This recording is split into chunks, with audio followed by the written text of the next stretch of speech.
ایک وسوسہ کریٹ کرتے ہیں لوگ، ہم کہیں ذہنوں میں بات ڈال دیتے ہیں کہ جناب بات تو ٹھیک ہے، معراج ہوئی تھی مگر خواب میں ہوئی تھی. نبی پاک کو جو معراج ہوئی نا وہ جسمانی نہیں، وہ خواب میں ہوئی تھی. یہ اعتراض آتا ہے. چلے اس کی بھی کاٹ کر دیتا ہوں. لاجیکلی جواب، سمپل جواب. آپ کبھی صبح اٹھیں اور آپ کا بچہ آپ کے ساتھ سویا ہوا ہو یا چھوٹا بھائی ہو اور وہ اٹھ کر کہے کہ ابو رات میں لاہور بھی گیا، اسلام آباد بھی گیا، کراچی بھی گیا، پھر صبح اٹھا تو اپنے بستر پر ہی تھا، تو آپ کیا کہیں گے؟ بیٹا کوئی بات نہیں، میں بھی رات کو گھومتا ہی رہتا ہوں، کوئی مسئلہ نہیں ہے. ایسا ہی ہے نا، خواب میں کوئی کہیں بھی چلا جائے کوئی پرابلم ہے؟ کوئی اعتراض نہیں ہے نا، سبھی گھومتے رہتے ہیں. مجھے ایک بات بتائیں، نبی پاک نے جب 27 رجب کی صبح یہ اعلان کیا کہ میں بیت المقدس سے ہو کر آیا ہوں، ابو جہل اور اس کے چیلوں نے جو اعتراض کیا، وہ اعتراض کیوں کیا؟ پھر اس کا مطلب کیا ہے؟ ذرا سمجھدار لوگ میری بات سمجھیں گے. اگر نبی پاک کا یہ اعلان تھا کہ میں خواب میں ہو کر آیا ہوں تو اعتراض تو کوئی نہ کرتا. آقا نے اعلان ہی یہ فرمایا تھا کہ میں جسمانی طور پر ہو کر آیا ہوں.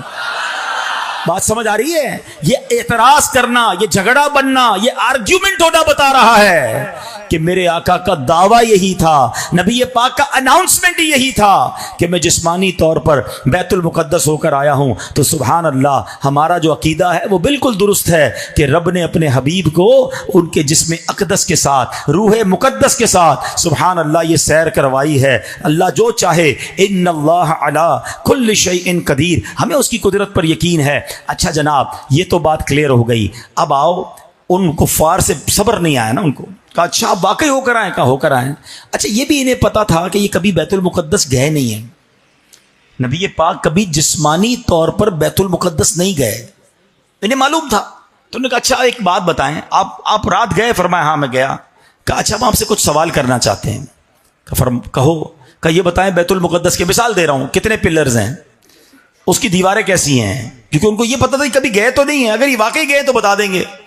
اچھا یہ بڑا ٹپیکل کوسچن تھا. اب مثال دیتا ہوں، میں آج بیان کر رہا ہوں، اب میں یہاں سے واپس چلا جاؤں تو کوئی مجھے کہے بتاؤ آپ گئے تھے؟ میں کہاں بتاؤ جس گوڈاؤن میں گئے تھے اس کے پلر کتنے ہیں؟ تو میں نے پلر تھوڑی گنے ہیں بھائی، مجھے تو یہ بھی نہیں پتا پیچھے دیوار کا کلر کیا ہے. کوئی کہہ یار آپ بیان کرنے گئے تھے، بتائیں پیچھے دیوار کا کلر کیا ہے. میں بیان کرنے گیا تھا، چیزیں نوٹ کرنے تو نہیں گیا تھا کہ کتنی لائٹیں کتنے پنکھے ہیں.